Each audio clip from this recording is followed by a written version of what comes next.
Et le messager annonçait l'éclatante victoire, entre 1001 morts, sans compter les blessés. Il annonçait enfin l'arrivée du Maître, avec de nombreux trophées, des drapeaux, des chars et des esclaves, et une blessure au milieu du front, ajoutait-il, comme un nouvel œil prodigieux par où la mort veillait. Et grâce auquel, désormais, le Maître voyait jusqu'au tréfonds, des paysages, des choses et des hommes, comme s'ils étaient tous d'un cristal limpide où il pouvait lire à sa guise le rythme de notre sang, nos dispositions, notre destin, les veines d'or qui traversent les pierres, les inflorescences du charbon qui s'épanouissent dans l'obscurité souterraine, les nerfs argentés de l'eau qui se ramifient à l'intérieur du roc, et les petits frissons de culpabilité sous l'habit et sous la peau. Tous écoutaient, nous compris, comme pétrifiés, tous inquiets, courbés et l'œil sec, comme s'ils étaient déjà en cristal. Et tous voyaient les autres et se voyaient eux-mêmes avec leur squelette nu à l'intérieur du cristal, en cristal lui aussi, fragile et sans plus aucun abri.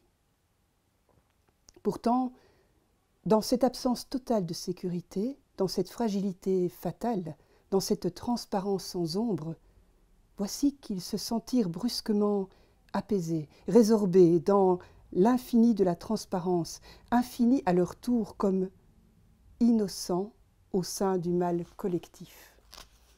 Tous comme frères au sein de cette désolation universelle d'une hostilité mutuelle, comme des hommes armés de ce qui les désarme, revêtus avec beauté et distinction de l'universelle nudité.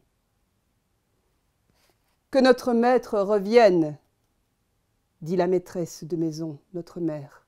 « Qu'il soit le bienvenu, lui aussi est en cristal, en cristal, en cristal. Le voici. Quant à cet œil, nous le connaissons bien. Nous aussi, certes, nous le possédons au milieu du front. Nous aussi, la mort, nous l'avons bien apprise. Nous savons, nous voyons. Le Maître aura été le premier à nous l'apprendre, et nous, les premiers à recouvrer la vue. Que soit le bienvenu ce Maître en cristal, avec son épée de cristal, auprès de son épouse de cristal, de ses enfants de cristal, auprès de ses sujets de cristal, entraînant à sa suite des troupes de morts de cristal, des dépouilles de cristal, des esclaves de cristal, des trophées de cristal, que sonnent les cloches, que les guetteurs allument les feux d'une cime à l'autre, pour notre victoire de cristal, oui, notre propre victoire, notre victoire à tous, car nous aussi nous avons combattu. Notre combat fut celui de la patience, et surtout de l'attente intolérable au milieu. Et ceux qui sont tombés sont eux aussi vainqueurs. Ce sont les premiers, et ils voient. Que sonnent donc les cloches d'un bout à l'autre de l'horizon? Et vous, servantes, allons, partez, préparez les mets de cristal, les vins de cristal, les fruits de cristal. Voici, notre maître en cristal, il arrive. Telles furent les paroles de la maîtresse. Et l'on voyait son sang lui marteler les tempes. Et l'on voyait la sueur avant qu'elle ne perle et ne ruisselle sur ses joues bleues.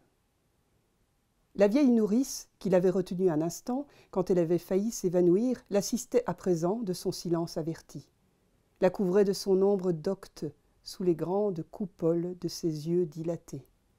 Puis elle agita son tablier noir, comme si elle chassait un oiseau noir. Le messager repartit. Une chouette vola au ras de la cour, bien que le soir ne fût guère avancé. Il ne faisait pas encore nuit, et l'ombre de la chouette s'imprima, indélébile, juste au-dessus de la porte. Elle y est encore. Les servantes s'enfuirent à l'intérieur. La mère oublia d'apprêter les enfants. Elle entra dans le bain, elle le remplit d'eau chaude et ne se lava pas.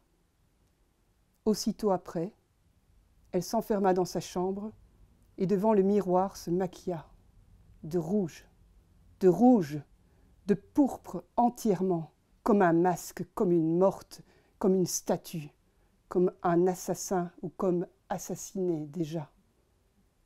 Au loin, le soleil se couchait, jaune et embrasé, tel un roi adultère, tel l'usurpateur chamarré d'or d'un pouvoir étranger.